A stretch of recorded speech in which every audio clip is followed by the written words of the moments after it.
You might very well be expecting me to talk about political threats from unknown people in faraway lands.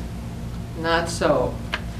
I'm here today to warn you about a threat that is much closer to home. In fact, it occurred in my own home. It was a home invasion. Madam Toastmaster, fellow Toastmasters, welcome guests. Let me tell you this cautionary tale. It could happen to you. It all started on a quiet Friday night a few weekends ago. I was at home and I noticed that my supply of chilled Diet Pepsis in my refrigerator was running low. Okay, let's replenish it. So I walked over to the pantry. I opened the pantry door. I leaned down to pick up a couple of bottles. I noticed a little motion at eye level. I look up, and right opposite my head is a wiggly gray furry body, a long tail, a pointed nose, and sharp little claws madly scrambling to get a better foothold. Of course I screamed and leaped back, but at least my reflexes worked and I slammed the door. Now what? Okay, Mickey, it's probably just a mouse.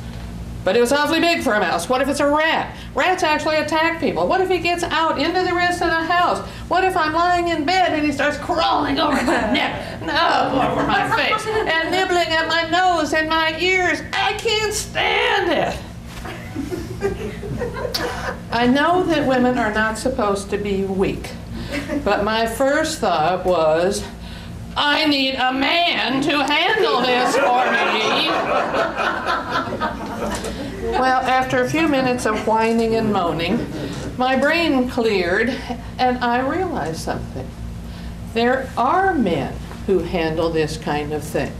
For money. They're called exterminators.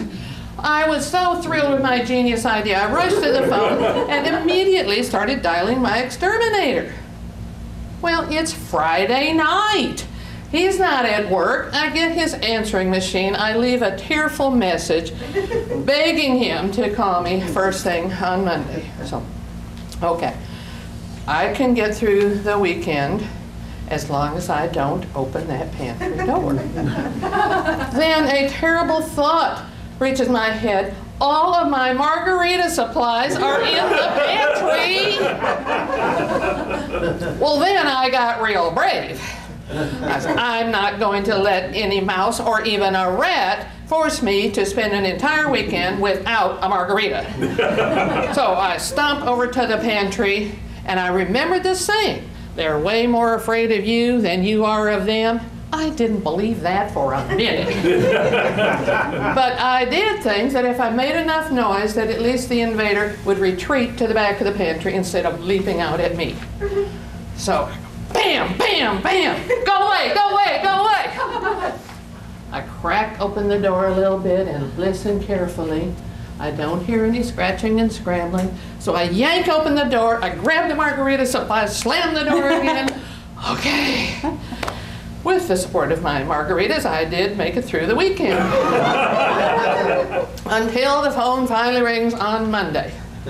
Pick it up. Hello, is this Homeland Security? He says, huh? This is the exterminator. Yeah, whatever. I have a home invader and I need help. I'm not even sure that it's only one invader. It could be an entire terrorist cell. I need protection. Okay, he says, I'll come over. I said, now there's one thing you need to know. I do not have a door between my kitchen and the rest of the house. It's just an archway. So I suggest that you bring a big sheet of plywood to put across that opening as a barrier. If you don't have it, I'll go to the lumberyard and buy it before you get here. No, I've got wood in my truck. I'll handle it. It'll all be fine. Okay. He was prompt about coming over. But his piece of wood was not anything like a big, tall sheet of plywood. It was a little scrap of lumber, maybe 4 feet wide and just a few inches tall. I said, that's not going to stop a rat. He said, it's not a rat, it's a mouse. I said, okay, a mouse. It's not going to stop a mouse. Yes, it will. Mice can't jump. I said, I don't believe you. I insisted that we drag the ottoman from the living room over to the doorway, turn it on its side so that it's about 3 feet high, shoved a chair up against it to form a barrier. Okay. He starts working in the kitchen. I'm sitting on the other side of the barrier. After about a minute, I hear thump, thump, thump, whoop, whoop, whoop. I turn around and look. Everybody is flying over the barrier. He didn't even slow down. He jumped at least 4 feet in the air and 4 feet horizontally right into my living room. This is my worst fear. Now I'll never be able to go to sleep in this house again. To his credit, the exterminator was able to herd the invader through the living room and out the back door. Okay, I'm safe. So then he shows me how the invasion occurred.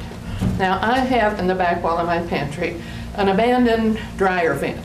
It's about this big, about 4 inches in diameter, and it's covered with duct tape, which had a big hole chewed in it. Now, do you remember several years ago when we had the anthrax scare and the government said, "Orange security alert, seal up your home with duct tape"? And then the joke circulated around the internet, well, what if the alert's only yellow? Can we just use Scotch tape? Why am I telling you this? Because the terrorists are everywhere. We must be constantly vigilant. No matter what the color of the terror alert might be, do not depend on duct tape to protect your home from invaders. The secret to the war on terror is heavy gauge steel metal wire. And